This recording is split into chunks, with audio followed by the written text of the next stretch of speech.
How's it going, everybody? Welcome to the gaming show with no name. I hope you guys have had a great last couple days that I've been gone. I feel refreshed, I feel ready, and I feel prepared to get started. Yeah, definitely needed that break, guys. Definitely needed the mental relaxation. Need to have some fun. Need to blow off some steam. And I'm back, and I'm ready to go, and I feel completely refreshed comparatively. So I hope everyone had a great weekend. My team lost in the Super Bowl. Oh well. I don't like the music. The music is non-copyright. That's the reason I'm using it, Silver. Because it's hard to make VODs and take the VODs and put them on YouTube if half the audio is blocked out. So it's not exactly my favorite either, but it's copyright-free music, and that's why I use it. But yes. Yeah, that's the whole reason I use it. You know, normally I just put on music, but with this, I want to be able to keep the audio to use it for other purposes. So I hope everyone had a good time. Welcome back to the gaming show with no name. I am your host, Tim Dog Rev, and this will be the last time that I do one of these alone for a month. On the 1st of March, we will bring back the Revolution Gaming Podcast for the first time in a while. And over the next 10 days, I'll be announcing the actual hosting squad for that. I've got a couple people that I've limited it down to, and we're going to have everything set and ready to go probably by the 25th.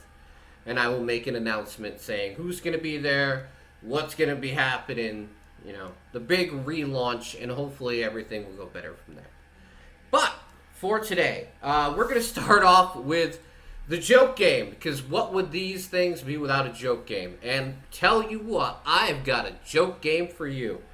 It does not come out this month, to be fair, but this was so strange that I figured I had to share it. Okay? Just hear me out, alright? So it's Albert, there you go. Albert Wild, Quantum PI. Hey, how's it going, Dan? Not in the city. Is it gonna freeze up on me? Of course it is. Come on. Not in the city. The king and not brave in the dark can't hide the ground.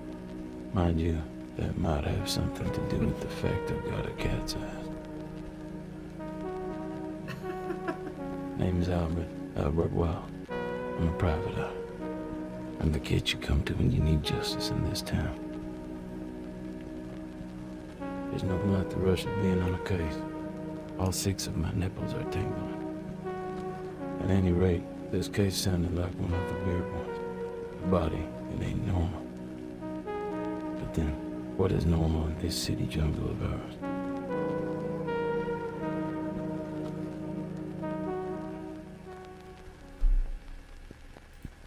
So welcome to Albert Wild, Cat Quantum PI. Yes, this cat is going to solve your mysteries for you with all 6 nipples hard, as he said. I found that on a key site, you know, where they offer you keys to review games. I found this on there, and I immediately was like, holy shit. I have to share that with the group, you know? That's one of those things you have to do it. Alright, so to start off the reviews, of course, we are now doing adult reviews as well. We're doing reviews on adults-only games, and we're going to be really careful this time. I'll probably still fuck it up and still show nudity on stream. Whoops, whatever. So this is Lust Theory Season 1. Uh-oh. Uh-oh. Can I spell? Probably not. Alright. I'm gonna try not to show any fucking nudity this time. No, immediately boobs. Immediately boobs. But alright, we're gonna pause the trailer there. That seems to be safe. But, yes, Lust Theory Season 1 is basically Groundhog Day in a adult visual novel. It is basically you wake up and you I just saw that, Dan. Okay, here. Let's put it there instead. Never mind. Then we will... thumbnails are small. Thankfully, I think I can get away with that. But it's basically you wake up the same day, and he tries to hook up with all the people in the town. In all these different scenarios, he tries to find his way to get with the women. And basically, you have a chance to just play the same day over and over and over and over again until you find a way to get the outcome that you desire. Actually, I know that people are gonna laugh when I rate stuff like this, but on an actual story standpoint, pretty cool. It's kind of like Quantum Leap / Groundhog Day. Like, I know who does it for the rating, but, you know, it's kind of nice to have at least some decent rating to go along with all the smut. Smut-wise, it's B tier. It's B tier. It's not bad. It's not as good as Being a Dick. Like, Being a Dick is great writing, good smut, like, the whole 9 yards when you want, like, an adult visual novel, right? So, like, it's got the whole 9 yards. Like, Being Dick is, like, A tier, everything, right? But this is, like, it's $15. It's pretty long. Yeah, speaking of, don't scroll down. I'm not gonna scroll down, I promise. But yeah, for $15, there's about 12 to 14 hours of gameplay on a single playthrough. And it leads into Season 2, which is coming out soon. I've actually played it because it's available on GOG in that form. I buy all my adult visual stuff on itch.io anyway. I don't buy it on Steam because when you have to explain it to people when you're doing like indie game things and you're explaining to them why there's a whole bunch of adult-only games on your thing, it's just too much to handle. So I buy stuff on itch.io and get GOG keys for all that stuff. But yeah, I would say for an adult game, this is great. It is something for $15. You can actually get invested in the story. It's not just all like porn. I know people are just expecting me to be like, yeah, there's boobs. Well, of course there is. You're playing an adult-only 18-plus visual novel. What do you want? So I would say go into it with that expectation. But I will also say that, like, I like games like this that are adults only and have this context. But well, you're also not talking to indie devs about like review keys or anything too, Silver, to be fair. But yeah, like, I understand I'm gonna get smut with these games, but if it has something else redeeming to it, it raises it above. So I would say, like, this is a 8 out of 10, where, like, Being a Dick Season 1 and 2, which Season 3 is almost done, is like a 9 out of 10. Got this gift from my friend. He's not my friend anymore. He's family. Exactly! Exactly. I would go down to the comments, but there would be way too much nudity on the way. It's a great game, actually. Like, if you can handle the adult actual part of it and not be like fucking all about it, like, it's pretty fun, I have to say. It's actually a pretty good game. It's like the Dominic Toretto game, where it's like, once you play the game, we're all family here. And yeah, there's a lot of family in there. Let's put it that way. Alright, well, that's my adult review for this month. I'm already working on next month's adult review, which is, what is it called? What's the game I've been playing? Hold on. I don't have to show anything crazy to do that. It is... Is that the game I've been playing? Oh yeah. It is... Fetish Locator. Week 1. That's my adult review for next time. So, and that's been a trip so far. Don't worry. Oh, man. And I'm surprised Jess doesn't care that I play these things, because she really doesn't. Alright, so we're going to go back. That way I get myself out of trouble without having to show any more nudity and completely derailing the stream. Alright, so back to the actual reviews. I reviewed quite a bit over the last few days. Some of them were good. Some of them were very good. Other ones were not so good. So how I'm going to handle this is I'm going to go from worst to best on a review standpoint.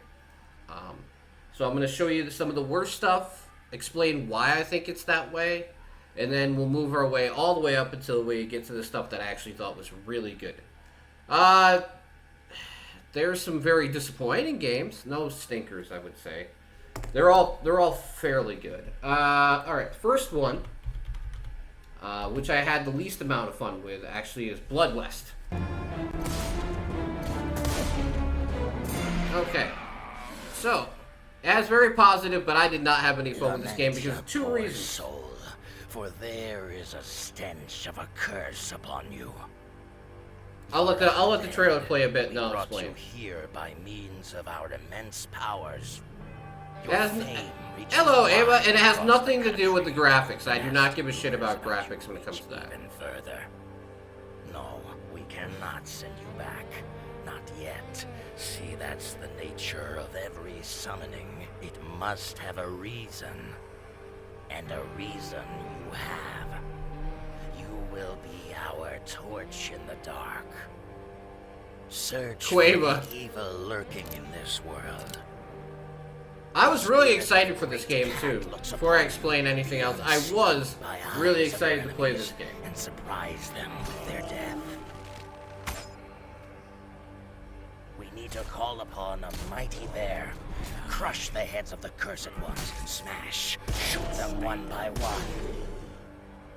Your spark will become the flame to purify the rot of this world and free us from the unending cycle of despair. Hey, look at Silver. It's dead boobies. Take back the frontier, gunslinger. Okay. So, Blood West. What did I like about it? The setting's really cool.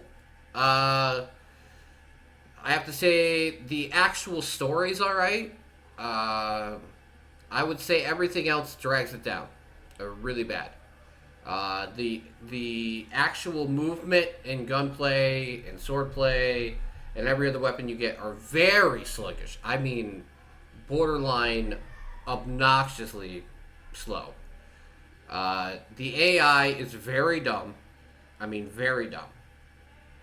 And I would say one of the biggest points of the game is that where I got stuck and got frustrated, because I have 0.2 hours since it actually came out, but I played it for a week beforehand. I would say the biggest downfall of this game is the fact that they give you campfires to save at. And when you save at the campfire, that's fine. It kind of works like a bonfire in Dark Souls. But the problem is that they structure like the enemy battles so that the minute you save, you run into like another brick wall of enemies that you have to go through. So like the minute you save, you're stuck at that save respawning there over and over and over and over again.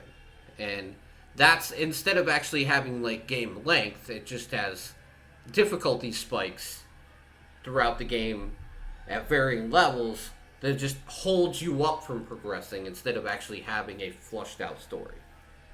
So this one I'm going to give a 4 out of 10. Like I said, not a terrible game. If you can get past the issues with it, there's actually a pretty good story there. Like it's pretty interesting. But maybe they'll make some adjustments, but they didn't with the patch that they released it with. You know, like the day one patch didn't fix any of those issues. I really wanted to like this one. It looked very interesting, you know, very old school, and I didn't like anything with Western setting, but it just wasn't. Has some has a lot of imbalance, I would say. But I'm glad it's got very positive. I'm glad that people can overlook the issues that I saw. We don't all have to agree on things. You know, I'm glad that they're making money, because maybe then they'll take that time and they'll make some tweaks, and maybe I'll enjoy the game more as a result of that. But right now, I can't personally recommend the game. Alright, okay, this one, I don't know how I feel about this one, to be completely honest, because it's kind of something hard to review. Okay. This is Croaker. Okay. Croaker is essentially Roblox, right? Like a competitor to Roblox. You know, same type of thing where there's like custom maps and custom game modes and everything else. You can hop in and hop out, and there's like a currency system and everything else based on it. That's fine and dandy. But there is some weird shit going on underneath the hood of this game, like in the code, because like my antivirus was going fucking crazy trying to play this game. Like, there is some really weird shit in this game that has never happened with anything else I've ever played before. Yeah, but I'm saying, like, there's some weird shit. Like, I don't know if it's, like, crypto mining or what's going on underneath the hood of the game, like, in the actual code. But there was some weird shit going on when I was trying to play this. And a lot of the game modes that they aren't showing you right here all cost a ton of money to play.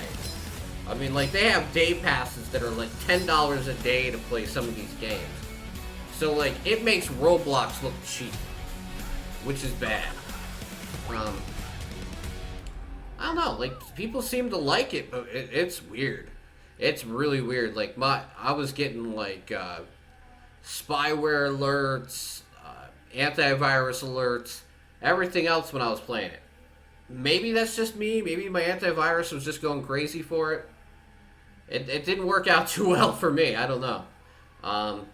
But other than that, like, there's a lot of games in this. Like, I would say 30, 40,000 maps at this point. Like, it is insane how much there is to do in this game. There is every type of game known to man. Like, I'll give them that. Like, it's like Roblox to the fact of, like, if you have a game, there's a version of it in this engine. I'll give complete props to that. But, like I said, there is just something about this game that does not feel right when you play it. Or at least in my computer's sake, doesn't feel right. So I'm not going to punish it. I'll say it's a 5 out of 10. I'll say it's in the middle of the road. It can be fun if you enjoy stuff like this, but be careful. I don't know what else to say about it. Be careful. It definitely raised some eyebrows with me with the way that it operated. But other than that, I mean, there's not much to say about it. It's just Roblox, basically. And it's done fairly well. Like I said, it's not terrible. But I mean, at the end of the day, if you can play Roblox, you're probably better off just playing that instead. This is just basically Steam's version of Roblox. Let's see. Where's the... Oh, yeah. Alright, here's one that I was hoping was going to be really good. And was alright. Enter Astra. Let's turn that down.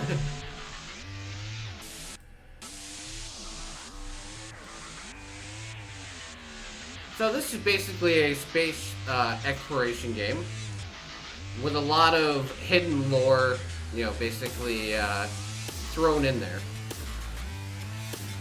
If you can't tell, this has a lot of the same notes as like No Man's Sky. I mean, I guess you could call it poor man's No Man's Sky. It's not. It's like I said. It just came out in early access, so I'm trying to give it a little bit of the benefit of the doubt. But is this worth your money currently? No. There's the cut and dry answer. Is it worth your money at this point in early access? No, absolutely not. Does it have the ability? Is it something you should follow and see where it is? 6 months, a year from now? Yeah, sure. It has a lot of cool ideas, but it doesn't currently have enough of them implemented to make it worth your money at all. Even for the very low price that it actually is for. What is it? $13.99. It just doesn't have it. Like, I had these games for a week before they released. And I made sure to check out, like, the stuff with the patches after they came out. still, there was nothing I could find that would say that it's worth currently buying. Alright, now we're going to get into the stuff that I kind of enjoyed. This is an interesting one. This one I played on itch.io first and then got sent a code for it. So I had already played it. Let's see. So this is Isle of Jura, which is basically a glorified fishing simulator. But it is really pretty, and it's basically a Zen game where you go around, you fish, you know, you can chat with people. It's like Stardew Valley if it was just a fishing part. You can go all around this island, fish with a whole bunch of different stuff, and meet all the inhabitants of the island. Find little secrets here and there. It's not meant to be some giant grandiose game. It's only like a $5 game, but for what it is, I have to say it is very well done. I know it's not going to be for everybody, but I like fishing games, and this is something where you can literally sit there for an hour or two and get lost in it and just fish and have fun. So for me, it's like a 6. I mean, it does what it does. It's nothing that's going to blow you out of the water, but if you're looking for that type of experience, it's going to give you exactly what you want, that type of experience.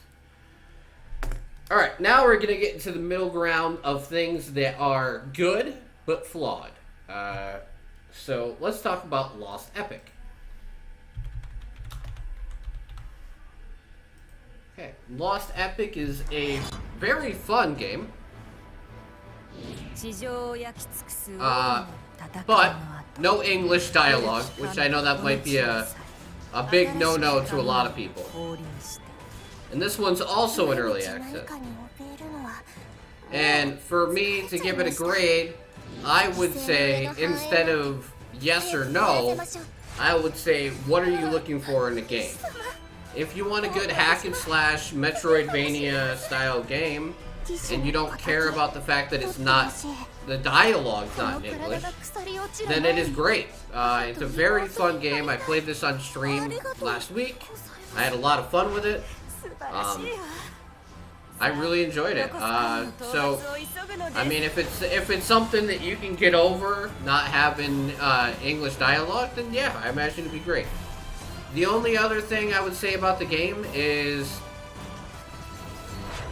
yes, it does. It has English text. Yeah, it has subtitles. Yeah. Actually, like Silver was watching me play. I played it for quite a while. The only other drawback I see to this game is that might turn some people off from it is animations. They do look kind of clunky, but then the action animations are great. But the walking animations are less than ideal. So, like, maybe that was just an artistic choice. I don't know, but I enjoy it. I would buy it again. It's just more like a thing for me.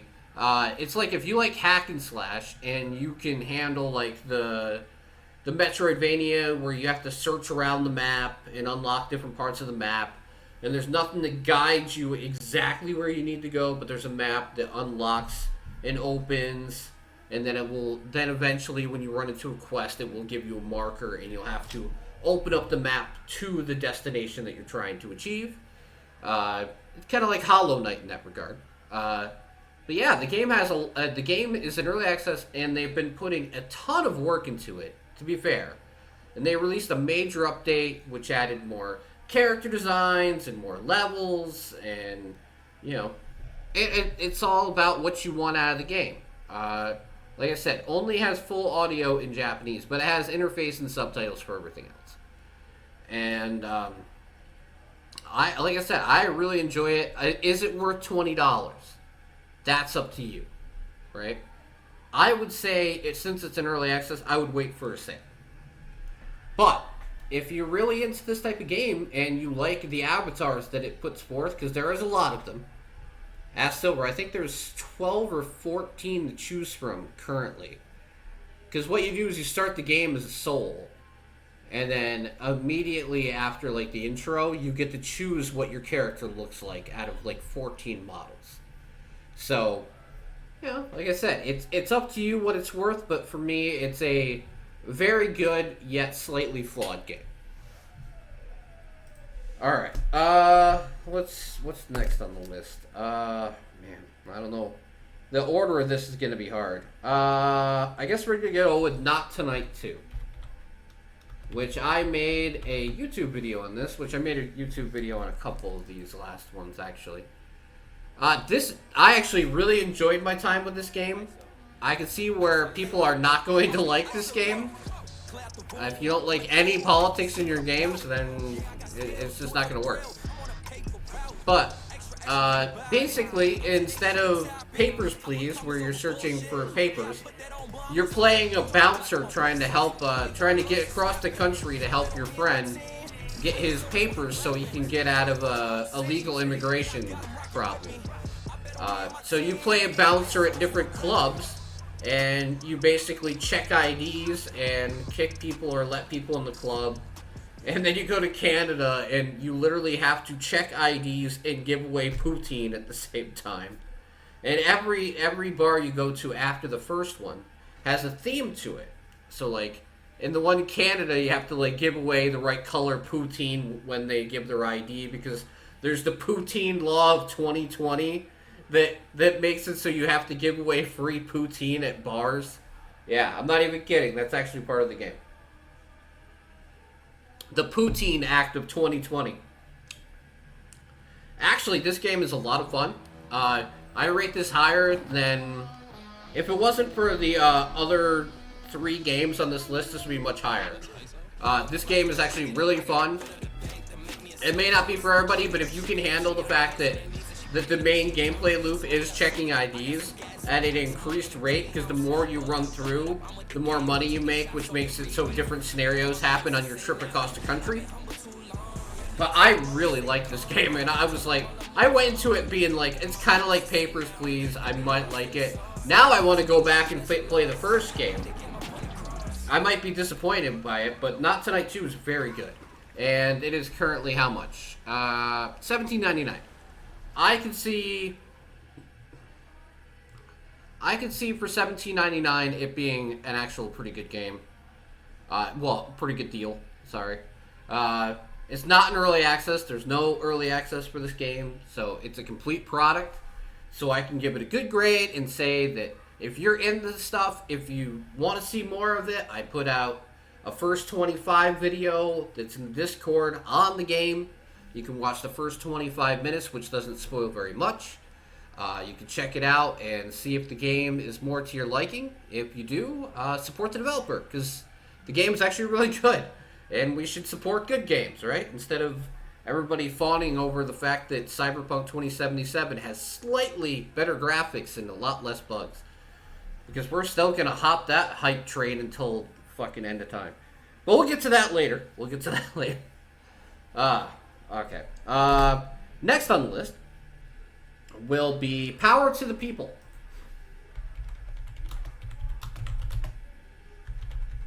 Oddly enough, I had somebody do a complete 180 on this game, and that's Silver. When I first played this on stream for my coffee and indie the other day, Gaksu, which is one of my people that show up during the morning, he looked at this and he was like, this looks like shit, it's boring, it's for boring people. You heard him, Silver. And then by the end of it, he's like, wow, I'm weirdly hooked on this game and I really like it. And this game did the same thing to me. I played through the tutorial, and it's a power management simulator game. So, like, you're not building the whole city like in SimCity. You're controlling the power grid of the city and building power plants and yeah, like energy storage facilities. You're building up the power grid for not only one city, for cities in a whole area. And you have to make it for 50 days, and then you win. But you run into, as they build up the cities more and more, it requires you to keep building more and more power sources and substations and power plants. Yeah, and ask Silver. The stream went from being like, I don't know if I'm gonna like this at the beginning, right, to like an hour and a half straight of me just being like, yeah, okay, I got this. I'm gonna do this. The stream just went to like me just zoning out on this game for like a good hour straight. Hour 10 minutes of just me zoning out on it after the tutorial. I enjoyed the shit out of this game. And I could not, for the life of you, tell you why. But that loop that they have for this game is so engaging that I just was like, I gotta play one more day. Gotta play one more day. Yeah, like the minute I started getting into the actual gameplay loop of the game, my perspective on the game completely changed, and I enjoyed the fuck out of it. So how much is this? I think this is cheap as hell. $14.99. $14.99. If you like management games, buy this game. There you go. That's the biggest endorsement I can give you. If you like management games, if you like you know, micromanaging and doing economics and that type of management game, this game is excellent. I would give it I'm doing 0.5 now because I feel like an 8 or a 9, there's a big difference. I'll say 8.5. 8.5. Excellent game, cheap price, really engaging, really good management game. Pick it up. To the people will be rewarding. I really liked it. I really liked it. A very challenging and ambitious. If you like Factoria and you don't like fighting, well then Mermich will like it, right? Alright, next on the list is barely edging out this game is Castle Morihisa. There you go. I finally got it right. Barely! Barely!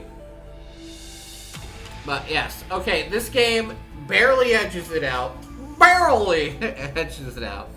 Only because the team on this, even though the game has mixed reviews, has been tweaking the balance of the game consistently. Like, there is at least 1 or 2 patches a day since this game came out. They are working on balancing it and making it more fair. If anyone knows me, they know I love Slay the Spire. This is definitely inspired by it, but trying to do its own thing on top of that. And I feel like they've done a very good job of incorporating what makes Slay the Spire really fun and taking it and putting it in a setting that, you know, is definitely inspired by it. It just looks like Slay. It looks like it, Dan, but there's more to it than you know. More to it than Slay the Spire, I should say. They take the Slay the Spire formula and build on it. So, yes, it looks like Slay the Spire. That's why I said it was inspired by it. But they take that and they do add, like, a level of RPG-ness to it. So it's not just a plain ripoff. There's a talent tree. There's different systems. Like, there's different types of, like, mini-bosses and big bosses and elites and everything else. So there's different things to it than just, like, Slay the Spire, but just with ninjas and feudal Japan. Now, I get what you're saying, Dan, but, you know, like, unfortunately, you're going to get copycats. But at least in the sense of being a copycat, this game is engaging, and they try and add to the formula instead of just straight up copying. Yeah, so I played a bit of this. And there is a video of this on the channel as well for the people that aren't part of my Discord. I do have a YouTube channel under Indie Gaming Adventures where you can find the first 25 of this as well. And if you're on YouTube, there's a video. There's a video for this in the same feed that you're seeing of my game, of this gaming show. So, this game is also an 8.5. I think this could go higher if they get the balance right, which a lot of people are engaging with the devs, thankfully. And, you know, there's dialogue back and forth, which is making it so you're seeing changes that are, for the most part, positive so far. They could fuck it up. I don't think they've ever made another game besides this before. But, hey, at least they're listening to the community and trying to make positive change. And that's all you can ask from an indie dev, right? Like, You can't, as an indie dev, you can't go the AAA route and be like, we're going to stick to our vision. Sure, then you're not going to sell any copies of your game. All right, and that means that the top game of the month for me is a game that, of course, is not even on Steam, but we're going to talk about it anyway. A game that I finally beat last night. It took me fucking forever, but I did it. And that is Sifu. Sifu is fun as hell. It is basically just playing a full-on... Oh, shit. Shut up, phone. It is my Sifu 2. Yeah, I beat it. It should be for... Once you get the blocking down, you're alright. Like, the actual blocking, like, timing down, I beat it. I played it on stream, and I died at, like, age 89 after, like, the third boss. Which I was watching other streamers play it, and that was actually pretty impressive, because people were dying really early in this game. You have to block, you have to dodge. I just finished my seafood, too. Hey, I had seafood yesterday. It was delicious. But yeah, it's basically like playing a Japanese martial arts B-movie. Your father gets murdered. You have a trinket that gives you the ability to come back to life after you die, but you age.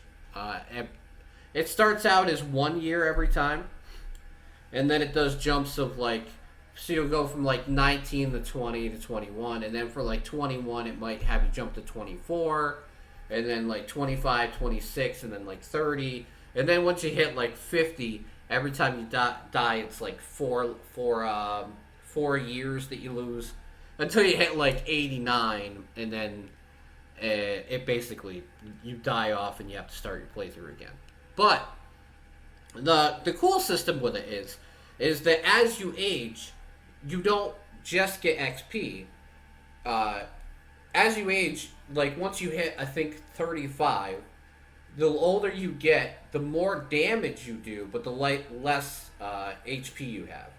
So there's a trade-off at least. So when you're 80 years old, your life bar is very small, but you can take people down because your amount of skill and training at 80 years old allows you to do a lot more damage. I would agree with all these, though. It's a 9 out of 10. I know a lot of people don't like Epic for sometimes very valid reasons, but unfortunately, this is the only place you can play Sifu. I thank Slow Clap for giving me a key for the game, because they did provide key for this, along with just about every other game that I played over the last 2 weeks. But I do honest reviews. I don't believe in lying to you guys about anything, because you're going to go spend your money on something if you like it. Sifu is definitely the best game that I played over the last 2 weeks. If you own a PS4 or PS5, you can play it there. If you don't mind dealing with the Epic Store, you can buy it here. But I would say it's totally worth the money. And it's definitely something that most people would really enjoy. I mean, if you have any love of martial arts movies, of that type of combat, or anything like that, it's almost like Jackie Chan Simulator at certain points, where you dive off of the top of buildings and crash through a window into another building. It's great. Just watch some video of it, whether it be mine or somebody else's, and or watch a stream, because the game's definitely worth your time and your attention. All right. So now that we're done with that, let's talk about gaming for a minute, because oh my lord, did everybody freak out about Cyberpunk 2077 today? And I have no idea why. Maybe because I don't own it. It's on, the front of the store page right now. Everybody, the 1.5 patch. A patch that is going to make it all better. They did a live stream this morning of the 1.5 patch, which changes a lot in the game. They they changed, like, they upgraded the graphics and the lighting and everything else. But on top of that, like, they changed the whole perk system in the game. They changed the driving system in the game. They changed the balance of all the enemies in the game. Like, they changed, like, almost the entire game. That's the part that I didn't understand. It's like, they basically rebalanced and repackaged everything in the game. Okay, the driving wasn't good. We'll completely rework it. Alright, so the perk system wasn't great. We'll rework the whole thing. And then, like, the difficulty, they're like, oh, well, the game is too hard for casual people. Okay, we reworked the whole difficulty system for the game. So I'm like, holy shit. I don't know. Yeah, that's what it feels like to me. It feels like they delayed this patch to release it along with the next-gen upgrade. But they packed everything into this patch. And I don't know if this is going to fix everything, and then they can start releasing DLCs and expansions off of it and save the game. Because I haven't seen enough people have actually played it since the patch came out to be able to tell me. Other than it looks pretty, that doesn't mean fucking anything. Yes, the game's going to look pretty on next-gen hardware. Okay, so is the bugs fixed? Did the perk tree system actually work better? Are the enemies less brain dead at time? Is the driving better? Like, no one has any answers for that besides, it looks pretty. You know. I'd say it may have been wise for them. Yeah, I mean, I agree that it's wise for them to pack it in with that. Because people, of course, are going to go for the graphical upgrade. Right? So you automatically get people into your refresh of the perk system and everything through that. I get that. I totally get that. But I'm just saying, like, the amount of people after all this time that are still like, woo, Cyberpunk. I'm like, why? Haven't we already, like, crossed this road? I mean, all you freaks that love, like, the top-of-the-line games, you got Elden Ring coming out in, like, a few days. You got, for the PlayStation owners, you got Forbidden West coming out in, I think, 6 days. So, what does Cyberpunk hold for you anymore? I feel like just, like, I really hate the fact that Cyberpunk, even after all this time, is super overhyped. And I'm not hating on it. Like, I hope that people enjoy it, because if you spent your money on it, they better patch it and make it worth your while.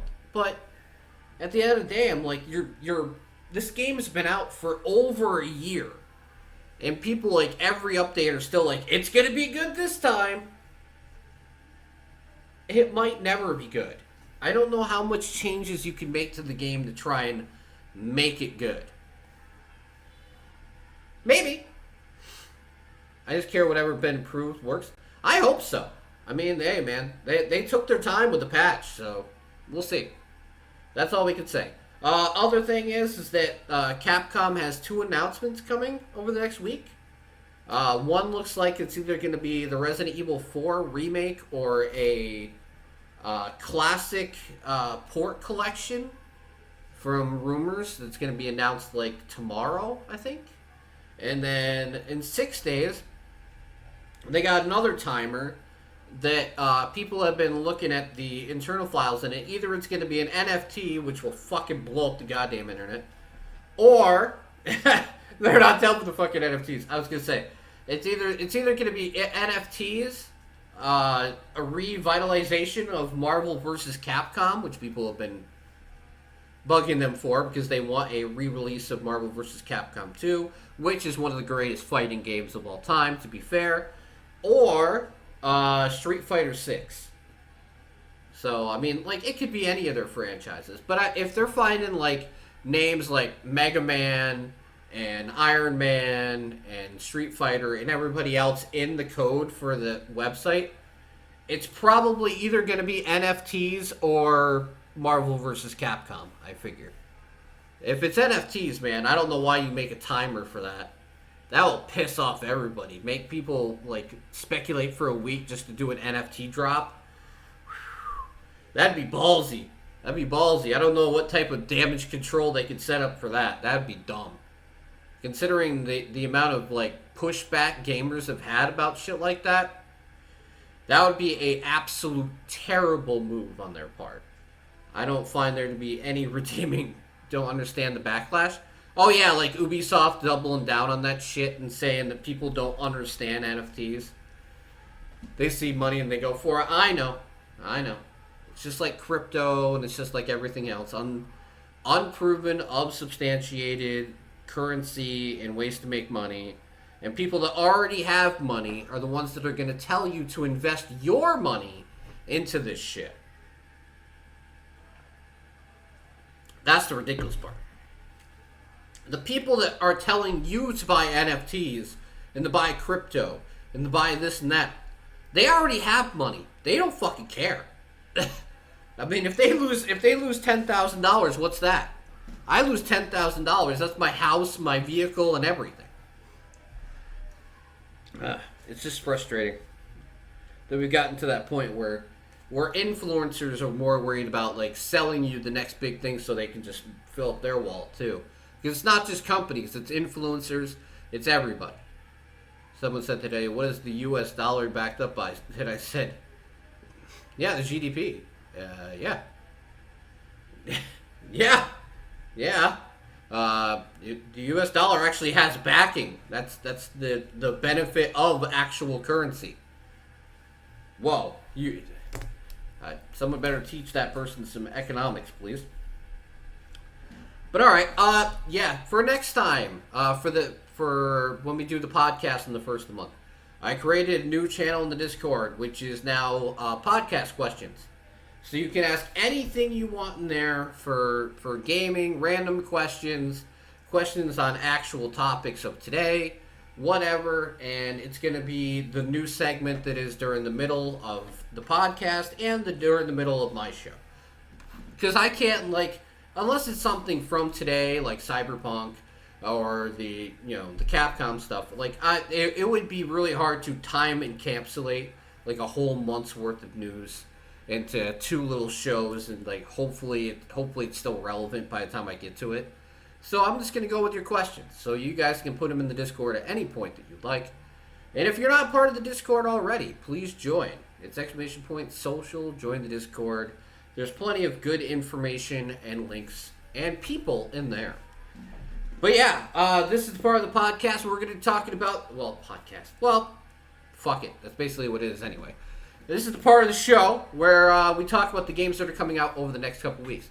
There's actually quite a bit of bigger games coming out this week. And as always, at the end, I'm going to ask you guys which game out of the ones that I have on this list is my new background or wallpaper for my desktop. Because I've been doing that forever, and why break with tradition? So, the first game on the list is actually something you're going to see right after this show is over, which is Super Dungeon Maker.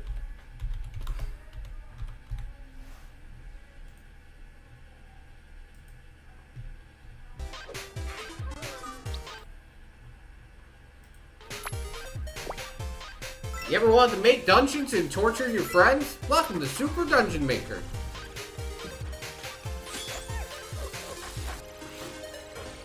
Basically, a Legend of the Zelda style dungeon maker system,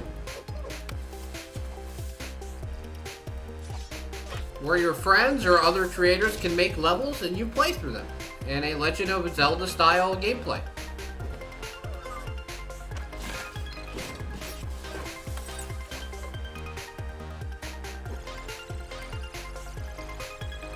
Which is great that the show is as today, because the embargo literally just lifted for this game, I think, 4 hours ago. So, what timing?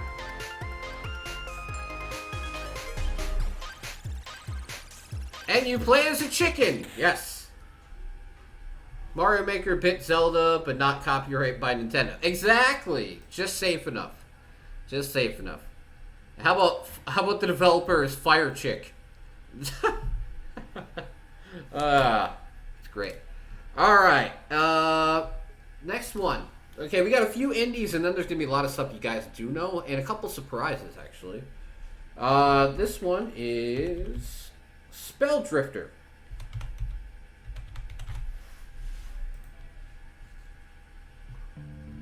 Spell Drifter came out today as well. Tales of the old times speak of an unchanging world.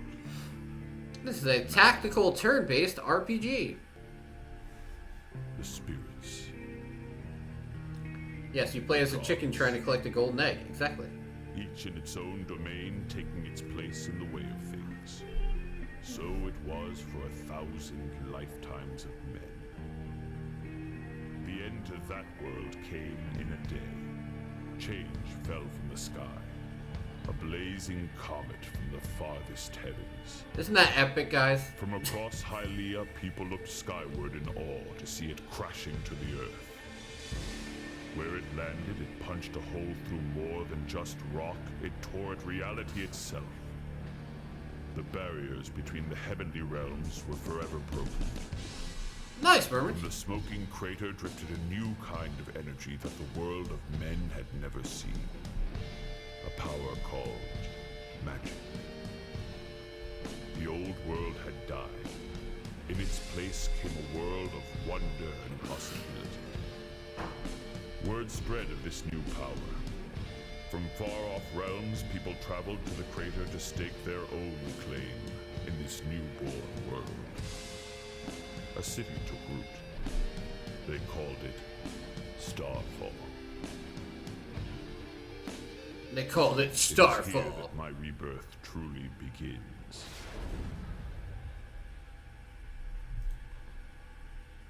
I like the fact that it's free range games. But yeah, if you want to, as the actual gameplay, it's basically a really good magic-based medieval times tactical RPG. Completely PvE, no PvP. Even though I guess the game originally started out with a PvP mode, and thankfully they decided to ditch that to actually make it a full-fledged game without it. So yeah, and it's like Expeditions Rome, which I know Dan's been playing the shit out of. That game is great. Just to let you know, that game's fantastic. Play the shit out of that, please. Play more of it.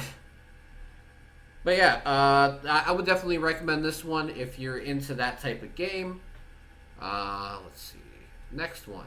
This is another one I've been really looking forward to for a little bit. This is the Spellmaster Saga. This is very akin to, like, Skyrim.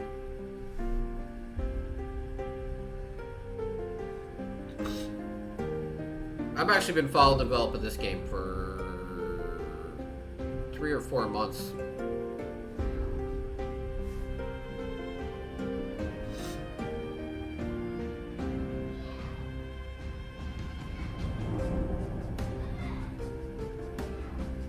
I guess it's the developer says it's inspired by Skyrim and Dragon Age. So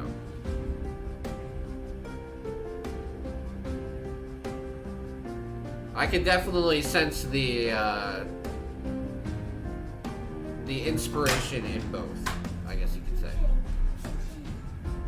Hey, buddy.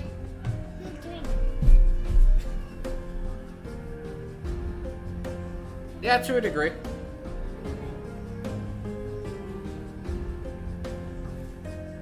You gotta go give that to mommy, buddy.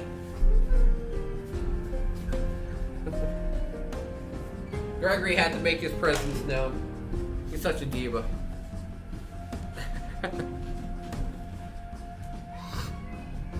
But no, it looks interesting. It's out tomorrow. So, like I said, I would just check it out and see what it looks like when it comes out. I never recommend buying anything blindly, so make sure to just, if you like it, follow it, check it out. If it ends up being bad, unfollow it. You know, that doesn't cost you anything to follow and check your game out. All right, here's a big one that I imagine a lot of people will enjoy. Total Warhammer 3. The Demon Prince. Once Hold on one second, now a please. champion of chaos is the player's customizable avatar in Warhammer 3. By collecting glory, we'll harness the best aspects of each of the Chaos Gods and unleash their destructive power on an unsuspecting world. It's only fitting for the Demon Prince to aim for a domination victory, so we'll be focusing our wrath on these factions. We're 20 turns in and well situated already. We've consolidated our power in Hellsire Mountains, Trollheim Mountains, and there's my 2-minute break. But yeah, Total Warhammer 3. with the neighboring Bjornling Norska tribe. I imagine by this point you all know what this game is. Not a big surprise. People are really excited about it. It's free on Game Pass. So I would say if you've never played one and you have Game Pass, at least give it a shot. I actually have never played one of the Total Warhammer games. But I'll definitely give this one a shot since I have accessibility to it. And I may actually have a free copy to give away when I do try it out. So we'll see from there. Here's one that was a big surprise to me. Because if anybody knows, I'm really into Voice of Card series. And they're actually releasing a sequel already. The journey of a maiden who feared herself worthless. The first one came out in November. The seas, and now we're already getting a sequel to it. And I love the Voice of Card series.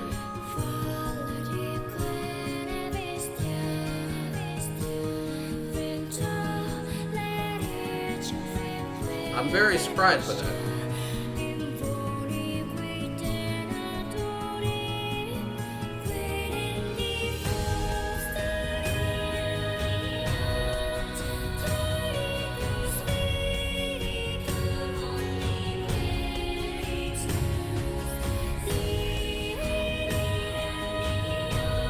As long as it has the same narrator, I'm sold. Because the narration of the first game was amazing.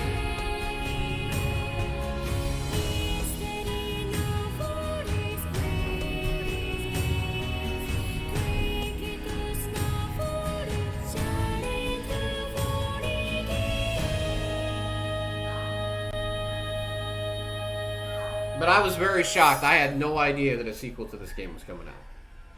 I'm certain we'll meet again in the world of Voice of Cards someday.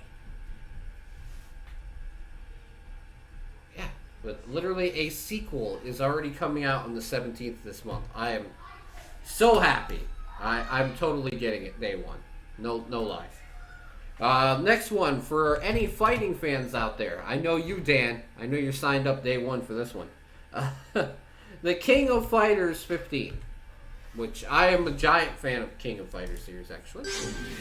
All the way back to like King of Fighters 98, I think was my first one. Shatter all expectations.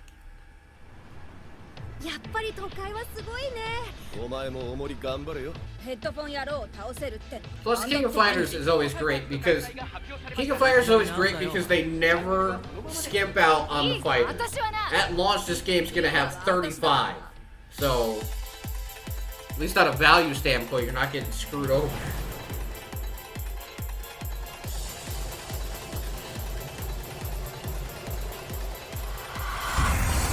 KOF 15!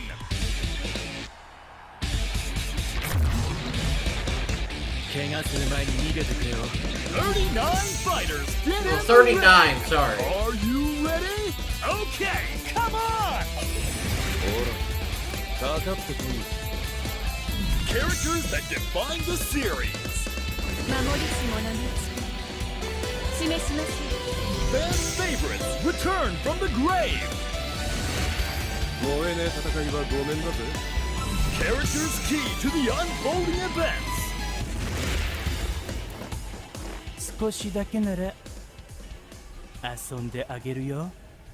And heroes from all the KOF sagas return for KOF 15! But yeah, I would say that this is my third favorite fighting series of all time. I used to love Street Fighter when I was younger, and I could never get into Mortal Kombat because I could never do fatalities, but For me, it was Defends against and counters Marvel attacks. vs. Capcom. Max mode I would unleashes say your immense King of potential. Fighters Max and mode quick cancels attacks and extends your combo. Execute rush combos. I don't know. I guess this should be number 2, really. Yeah, number 2. Special moves raise the fight to even higher levels. I mean, of Blaze Blue the is probably my comprehensive third. battle system in KOF history. But no, is I just love here. these games. They're dumb fun. Even if you're not great at fighters, you can afford to play, you can actually play these and enjoy them. So yeah, check out King of Fighters Unravel the 15. mysteries of the ongoing KOF saga in story mode. All right, here's another game that I've already done a As the video spotlight for. shines on the newly opened KOF tournament, a dormant force awakens. I have already done a video for this game. Welcome to Super Toy Cars Off-Road. And if anybody's old like me, you'll recognize this and say, wow, it looks a lot like Micro Machines, and you'd be correct.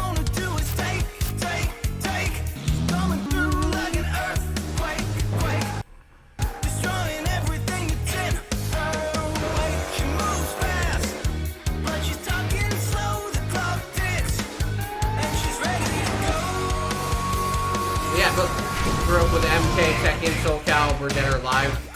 Dead or Alive's alright, but man, like they go so ham on microtransactions, it's not even funny.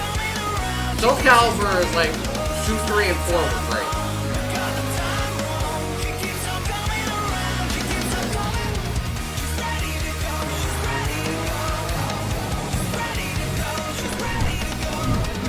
Oh, I also have to say this game is very fun. This one, I'm not going to say anything too much about it because I can't before it comes out, but I have a video ready to release when it does, and it's a lot of fun. I can at least tell you that part. It's fun. Will it replace Mario and All-Star? No. No, it will not replace. It will not replace Mario. I mean, not Mario. Sonic Racing, but it's fun for what it is. It's me, Mario. Okay, here's one that actually I think a few of you guys will enjoy. Scp Pandemic.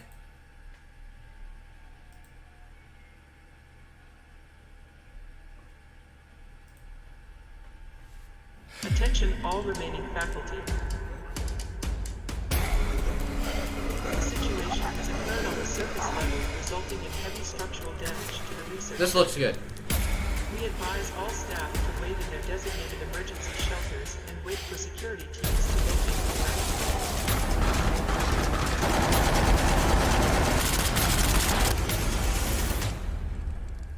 Yeah, I knew you did, Sober. I knew you did.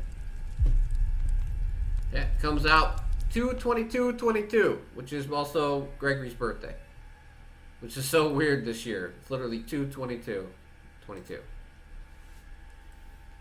Yeah, I'm excited. I might actually check that out myself. I mean, that looks pretty badass.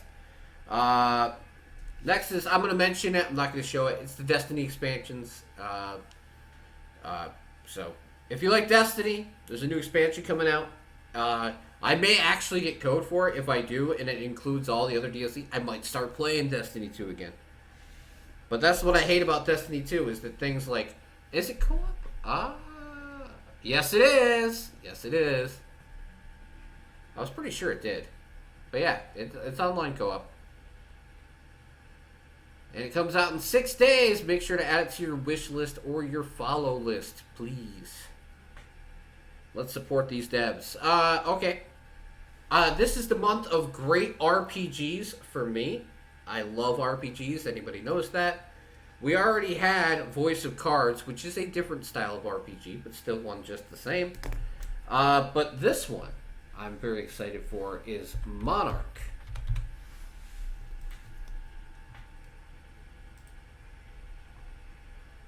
Are you awake?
I've had my eye on that game for 2 months. Is this a Yes, it is. It's a tactical RPG. From some of the devs that made the Tales of Arise series, well, Tales of series, and the and worked on Final Fantasy 15. It's a combination of those two groups that they got together with the devs and made this game. So I'm very interested to see what they do with it. Like I said, the game, it doesn't show too much gameplay. I've actually watched gameplay stuff of it on YouTube.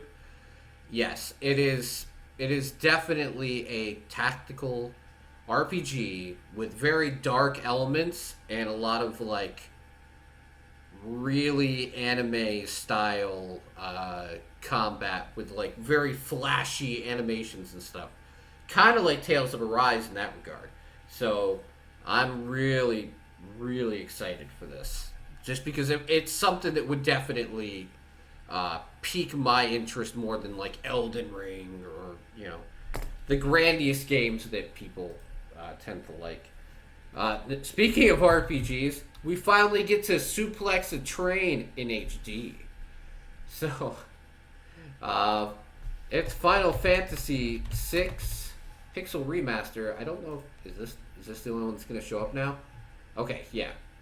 Alright, so it comes out in 7 days. This is the Pixel Remaster of Final Fantasy VI. And you can still suplex the train.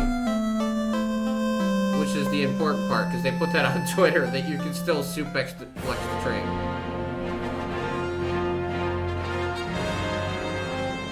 Because as I've mentioned, Final Fantasy VI, not 7, 6, is my favorite JRPG of all time. And probably my favorite video game of all time. It's between that and Secret of Mana. But, you know, I'll tell you, Tales of Arise is in my top 10 now. Top 10 all time. When does Persona 4 Golden come out? I forgot. Like, I know they announced it. But yeah, it's basically just a remastered edition of the 2D graphics with a reorchestrated soundtrack, a couple like quality of life changes to it, a better UI, and better movement controls. That's pretty much what it is. But for $14 for a fan like me, I'd use it just to finish my collection. Basically. Alright, next on the list is something I'm really worried about it because this is the first one since they got acquired by EA. But this is Grid Legends.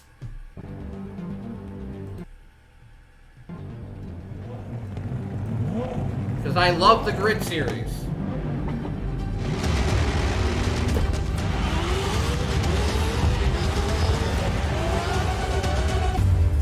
But I was kind of half expecting them to be working on Need for Speed. Okay, let's get this started. Here we go. I'm Nathan McKay, 5-time Grid Series World Champion. Soon to be 6 times. That's a new record. My name is Yume Tanaka. My goal is to become the first woman ever to win the championship. Less than 24 hours now before the final race takes place right here on this track. Another team want to get their hands on that trophy, they got to get through me. They'll look the same with rear beating hair. So it's time for us to deliver. Are they gonna go the FMV route? Like with full like fucking FMV shit in between races? That'd be great. Dude, I would totally buy it if they do that.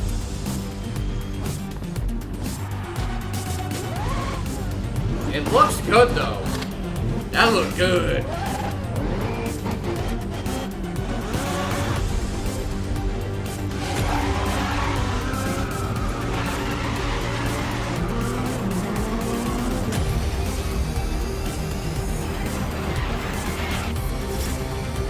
That looked really good.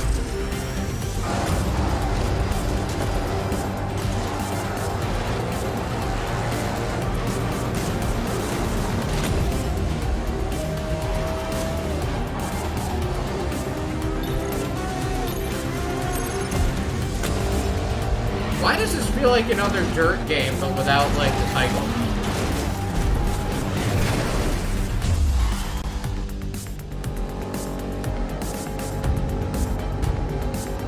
I really want this game now. No, I didn't. I saw a mini like trailer of it before. Now that I'm seeing all this, I'm like, now I really want it.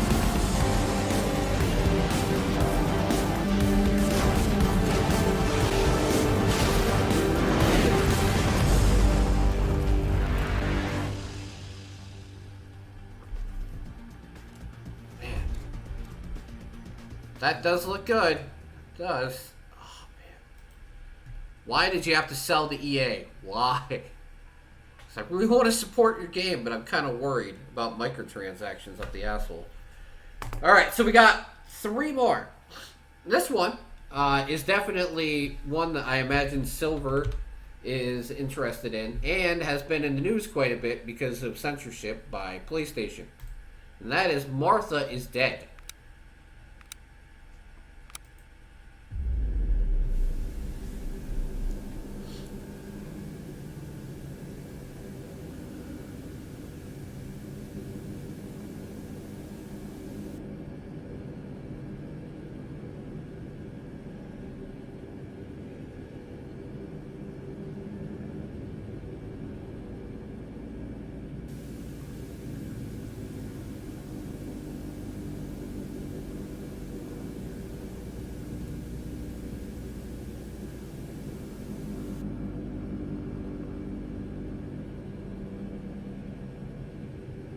Eeny, meeny, miny, mo.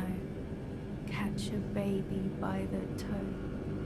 If it squeals, let it go. Eeny, meeny, miny, mo.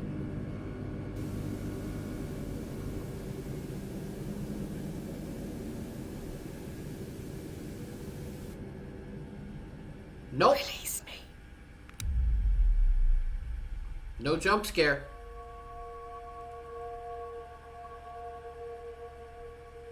I think this is more psychological than jump scare. Boring. Fair enough, fair enough. It's during the World War II, so I imagine that's going to make it a lot more interesting, especially in today's climate. Alright, then we have to talk about the elephant in the room. It's not my thing, but we'll talk about Elden Ring.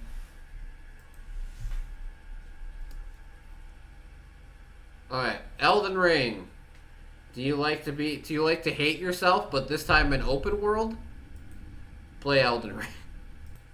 No, I feel like Elden Ring is going to be more of a mixture of Bloodborne and Dark Souls. It might not be, it's not a thing for me, but I have a feeling it's going to be a lot more accessible than the other games. Having it be open world to begin with kind of makes it more accessible to begin with. At least I feel like it is. The rune of death was stolen. And I have to say, they always have the atmosphere entirely set up properly with Elden Ring. It's very, very and the demigods creepy, like dark, but not over the top. It just always feels very, how do you say, like almost like dark Celtic.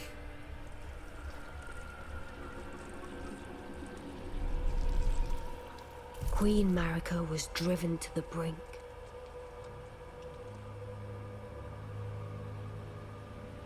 I just don't like games that have to glamorize how difficult they are.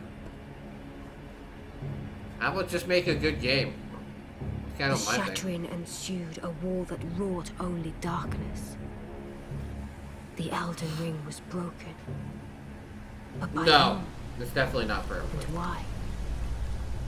But that's why you have, like, that's why I love the people who will jump on the hype for this game, spend all types of money to get it, or like the super duper expensive edition of the game, and then play it for like 5 hours and then bitch about it for eternity that it's too hard. What could like you already didn't know what you were getting yourself into with it.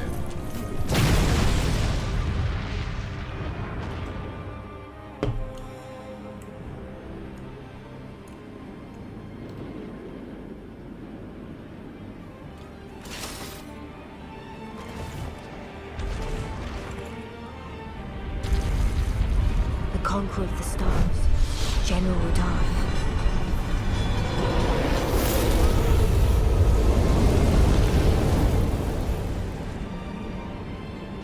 blade of Mikkel and Melania the Seventh. Gee, I wonder who won that battle. These two were the mightiest to remain, and locked horns in combat.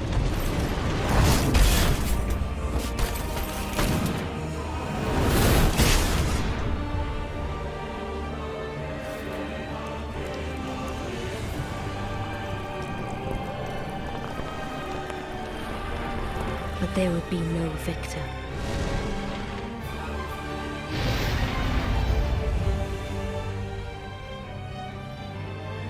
I know. And so... I don't know, Bloodborne was actually... I played Bloodborne. Awaiting the Bloodborne wasn't too bad. It was a lot more forgiving. Even Sekiro is more forgiving than, like, Dark Souls 3. Unless, of course, thou shouldst take the crown.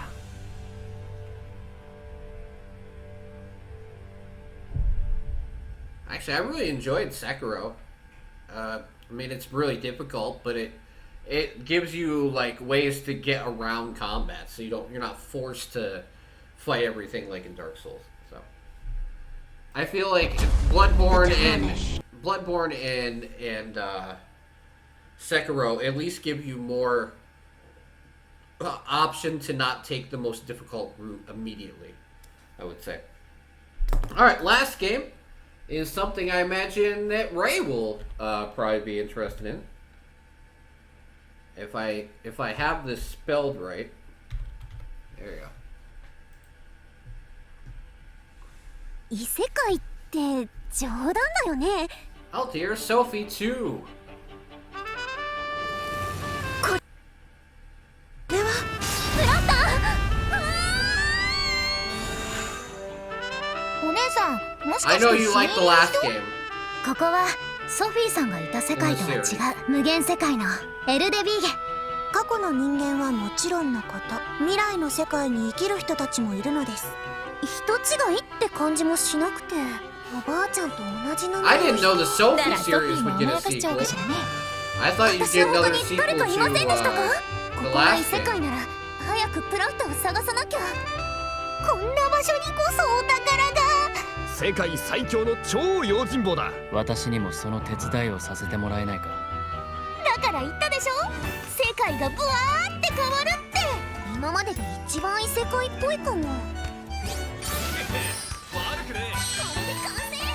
この世界でしか見られない素材も多くありますので、こっちに来る前にエルビーラ様が説明してくれるはずなんだけど。エルビーラ様？あら？ちょっと予定外だけど。ようこそ私の世界へ。 Yeah, I'm subscribed to this JRPG channel now. And they were saying how, like, in America, the last series is very popular, but in Japan, this particular series is very popular. たとえあなたの成長を見守れなかったとしても、ソフィーと出会う未来を失ったとしても、一体私に何があったんですか？守ってね。私たちが出会うことになる遠い遠い未来を。ソフィーのアトリエ2、不思議な夢の錬金術師。私は夢に形を与える。たとえそれが。But that is it. I hope that everyone enjoyed the games that I have coming up, and hopefully there was something that all of you found that you will enjoy. So, any guesses as to what my wallpaper is out of all the games that I showed off? I mean, this is for fun. There's nothing really too incriminating here, but what do you think it is before we end here? Because we talked about a lot, but you know that I only show off the stuff that I'm most interested in on my wallpaper. Ah, it's upcoming, Silver. Sifu already came out. It's always the games looking forward to for the next one. But yeah, Sifu was very good. Well, Sifu's not it, because Sifu is already out.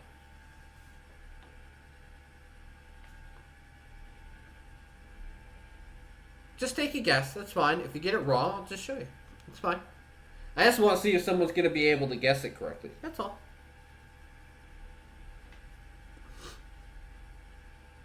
Okay, you'll guess King of Fighters 15. Alright. You got a guess somewhere before I show you? And we end this baby?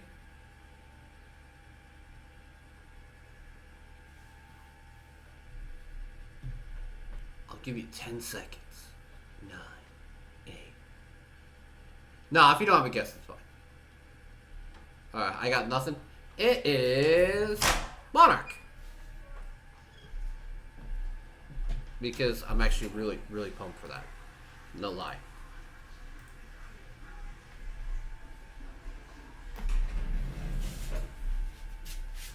Sorry.